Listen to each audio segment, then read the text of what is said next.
Every parent's worst nightmare is losing a child.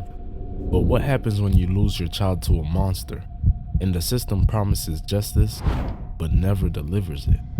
In 1981, one mother decided she wouldn't wait for a verdict. She would deliver it herself.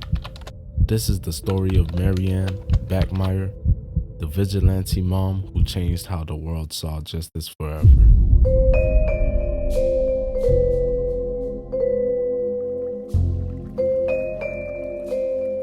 Before we begin, thank you to everyone watching. If you enjoy dark, true stories like this one, hit that subscribe button and join us as we explore the depths of a lost society. Before the headlines, before the courtroom, Marianne Bachmeier was simply a young mother trying to build a life in a divided Germany. Born in 1950, she grew up in a strict household, with a distant father in a world that told women to stay quiet and endure. She married young, hoping for love and stability, but instead found abuse. The man she thought she knew became controlling and eventually violent. In 1970 West Germany, leaving an abusive marriage wasn't just about walking away. Until 1977, the law still gave husbands influence over major family decisions. Divorce wasn't granted simply because the woman said she was abused. She often had to prove it, in court with witnesses willing to stand against her husband. And in a city like Lübeck, a divorced woman was often seen as a failure, even blamed for her own suffering. By her early 20s, she was raising a toddler alone, working long hours in a printed shop just to put food on the table. Life was hard, but she had one reason to keep going: her daughter, Anna. Friends say their bond was unbreakable, more like sisters than mother and child. They painted pictures together, shared bedtime stories, and dreamed of a future brighter than their past. But all of that was stolen in one unimaginable afternoon. The northern city of Lübeck was quiet in 1981, a place where kids walked to school alone and doors were left unlocked. But beneath that calm, a predator waited. 7-year-old Anna had a small disagreement with her mother one spring morning.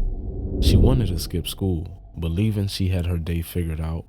Marianne, like any mother, stood firm. They argued, Anna left for school, and she never came home. The man who lured her away was Klaus Grabowski, a convicted child molester who had been chemically castrated, then later given hormones to reverse it. He lived with 2 cats and a fiancée who knew his disturbing past. I never understood how these kind of men always end up finding a spouse. All these serial killers that end up getting caught, you later find out they have a whole wife at home with kids. How the hell does the wife not see through that mask that they have to wear every day? Because I'm sure it's not easy to keep that up 24/7. You gotta, if you're living with the person, there's gotta be moments where you see them for who they truly are. So I don't know if they turn a blind eye to it because of stability, unless she's as twisted as he was. According to police reports, there were whispers that she may have even played a role in Anna's final hours. Some investigators believe she helped lure Anna inside the home, perhaps even using her presence to make the little girl feel safe. Authorities would later discover he kept chemicals in his home to destroy evidence if he was ever caught harming children again.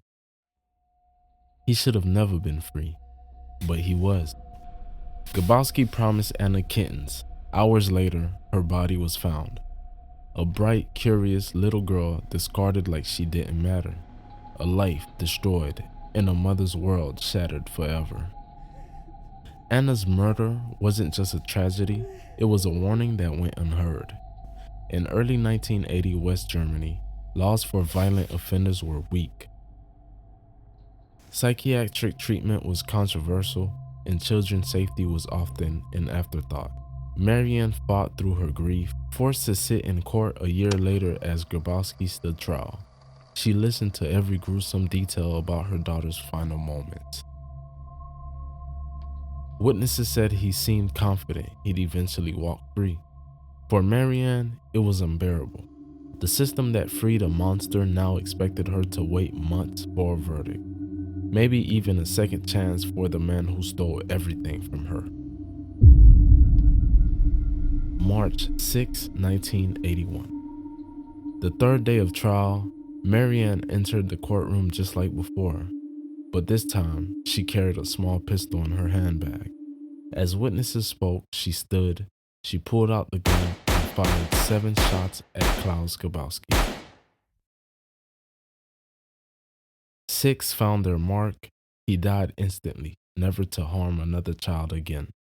The courtroom erupted in chaos, screams, panic, police rushing in, and Marianne just sat back down, calm. For the first time in a year, she could breathe. Germany and the world was divided. Some called her a murderer, others called her a hero. Headlines scream about vigilante justice, while grieving parents quietly said they would have done the same thing. Marianne went on trial herself in 1983. The court sentenced her to 6 years for manslaughter and unlawful possession of a firearm. Strangers across the globe sent her letters, money, prayers.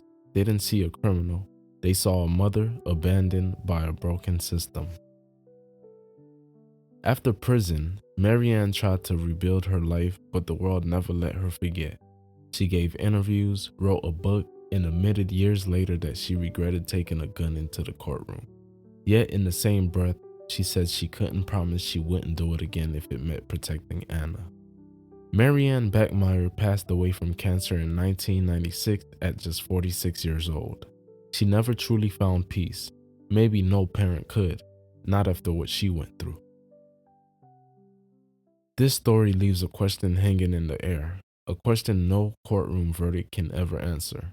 When the system fails you, when evil hides behind laws, second chances, what would you do? Would you wait for justice? Or would you take it yourself? Decades later, the name Marianne Bachmeier still forces us to ask, was she wrong, or was she the only one brave enough to do what had to be done?